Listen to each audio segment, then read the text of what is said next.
নমস্কার বন্ধুরা, আপনারা দেখছেন সরকারি সংবাদ ইউটিউব চ্যানেল। বন্ধুরা, আপনাদের বাড়িতে যদি একজন বিবাহিত মহিলা থেকে থাকে তাহলে বন্ধুরা আজকের এই ভিডিওটি আপনাদের জন্য অত্যন্ত গুরুত্বপূর্ণ হতে চলেছে।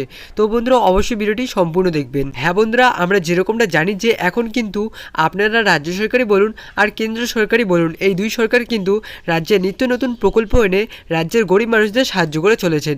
তো বন্ধুরা, আমাদের রাজ্য সরকারের তরফ থেকে আরও একটি নতুন প্রকল্প চালু করা হলো। হ্যাঁ বন্ধুরা, এই নতুন প্রকল্পটি শুধুমাত্র মহিলাদের জন্য।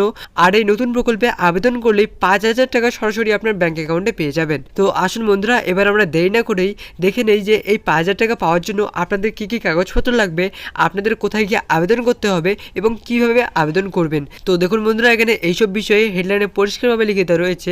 আবেদন করলেই পাবেন প্রতি মাসে 5,000 টাকা। গৃহলক্ষ্মী প্রকল্প কি, কারা কারা আবেদন করতে পারবেন এবং আপনারা কিভাবে আবেদন করবেন, এই সব কিছু আজকে আপনাদের জানিয়ে দেবো। তার আগে বন্ধুরা, আপনারা যদি প্রতি মাসে এই 5,000 টাকা সরাসরি আপনার ব্যাংক অ্যাকাউন্টে পেতে চান তাহলে কিন্তু বন্ধুরা সবার আগেই এই ভিডিওর নিচে থাকা লাইক বাটনটি ক্লিক করে পাশে থাকা সাবস্ক্রাইব বাটনটি ক্লিক করে বেল আইকনটি অল করে রাখবেন।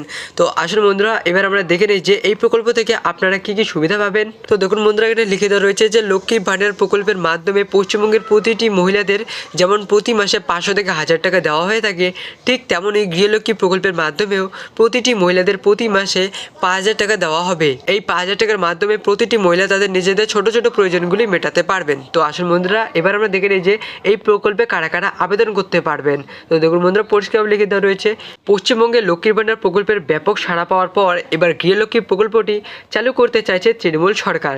এই প্রকল্পটি আপাতত গোয়া রাজ্যে চালু করা হবে, যদিও এখনও এই প্রকল্পটি ভোট প্রতিশ্রুতি হিসেবে রয়েছে। প্রসঙ্গত, গৃহলক্ষ্মী প্রকল্পটি পশ্চিমবঙ্গে চালু করার জন্য বিরোধী দলের মানুষ তৃণমূল সরকারের উপর চাপ সৃষ্টি করছে। পশ্চিমবঙ্গের মানুষে কি দোষ করলো যে গৃহলক্ষ্মী প্রকল্পটি পশ্চিমবঙ্গে চালু করা হলো না।